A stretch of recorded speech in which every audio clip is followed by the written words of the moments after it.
നമസ്കാരം, ജന്മഭൂമിയിലേക്ക് സ്വാഗതം. ശ്രീലങ്ക പാകിസ്ഥാൻ പൗരന്മാർ ഉൾപ്പെട്ട ചാരവൃത്തി കേസിൽ കർണാടക സ്വദേശിയായ NIA അറസ്റ്റ് ചെയ്തു. ജാമ്യത്തിലിറങ്ങിയ ശേഷം ഒളിവിൽ കഴിഞ്ഞിരുന്ന പ്രതി നൂർദീനാണ് അറസ്റ്റിലായത്. കർണാടകയിലെ മൈസൂരുവിൽ നിന്നാണ് പ്രതിയെ NIA സംഘം പിടികൂടിയത്. മൈസൂരുവിലെ രാജീവ് നഗർ പ്രദേശത്ത് ഒളിവിൽ കഴിഞ്ഞതിനിടെയായിരുന്നു അറസ്റ്റ്. പ്രതിയുടെ പക്കൽ നിന്നും 5 ലക്ഷം രൂപയും NIA പിടിച്ചെടുത്തിട്ടുണ്ട്. ഇയാളുടെ വീട്ടിലും സംഘം പരിശോധന നടത്തി വരികയാണ്. ഒന്നിലധികം ഫോണുകൾ, ലാപ്ടോപ്പുകൾ, പെൻഡ്രൈവുകൾ, ഡ്രോൺ എന്നിവയുൾപ്പെടെ കണ്ടെത്തിയതായി NIA അറിയിച്ചു.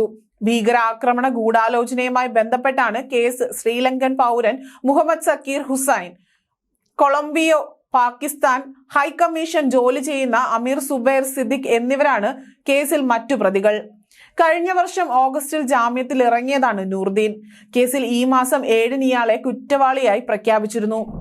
വ്യാജ ഇന്ത്യൻ കറൻസി നോട്ടുകൾ ഉപയോഗിച്ച് ദേശവിരുദ്ധ ചാരപ്രവർത്തനങ്ങൾക്ക് പണം നൽകിയതിലായി നൂർദീൻ ഉൾപ്പെടുന്നതായി NIA കണ്ടെത്തിയിരുന്നു.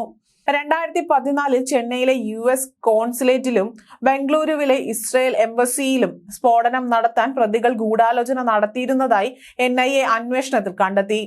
കേസിൽ വിചാരണ ഉടൻ ആരംഭിക്കുമെന്ന് NIA അറിയിച്ചിട്ടുണ്ട്.